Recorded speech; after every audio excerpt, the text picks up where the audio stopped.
جان بوجھ کے سیاست سے نظریات کو ختم کروایا گیا تاکہ وہ لوگ آئیں جو کہ اپنی مرضی کے مطابق مولڈ اینڈ فولڈ ہو سکے، مینج ہو سکے؟ پاکستان میں پہلے دن سے ہی بدقسمتی ہے، یہ بڑی بحث ہے۔ مجھے تو اکثر یہ ہوتا ہے کہ جس پارٹی نے پاکستان بنایا اس پارٹی کے بعد پاکستان بنانے کے بعد کا کوئی ویژن تھا۔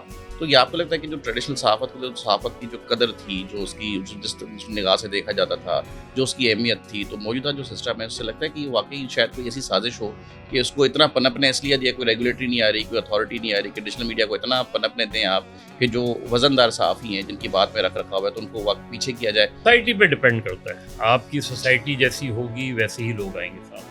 کہ جو صحافتی ہے جو آپ اس بندے کو جو گراس روٹ جیسے ورکنگ کلاس جرنلسٹ کہتے ہیں وہ تو ویسے ختم ہی ہو گیا، لیکن ان کے لیے پھر ان کی فلاح و بہبود کے لیے صحافی تنظیمیں بھی بنی، لیکن انہوں نے کوئی خاطر خریدار ہوتا نہیں کیا انہوں نے بھی، لیکن وہ ظاہر ہے اب جو جہاں آپ کا اتنا ایک طریقے سے سیلاب آ جائے، سیاست کے اندر بھی صرف پیسے کی دوڑ لگ گئی، جس کے پاس جتنا پیسہ ہے وہ اتنا طاقتور ہے۔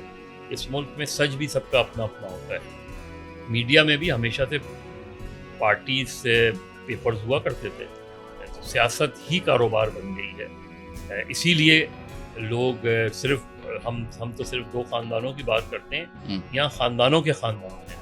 جیسے کہ آج اگر میں خواہش مند ہوں کہ میرے معاملات سیٹ ہو جائے، میں اقتدار میں آ جاؤں، تو میری کل ان سے بگڑ کیوں جاتی ہے؟ اس کی کیا وجہ ہے؟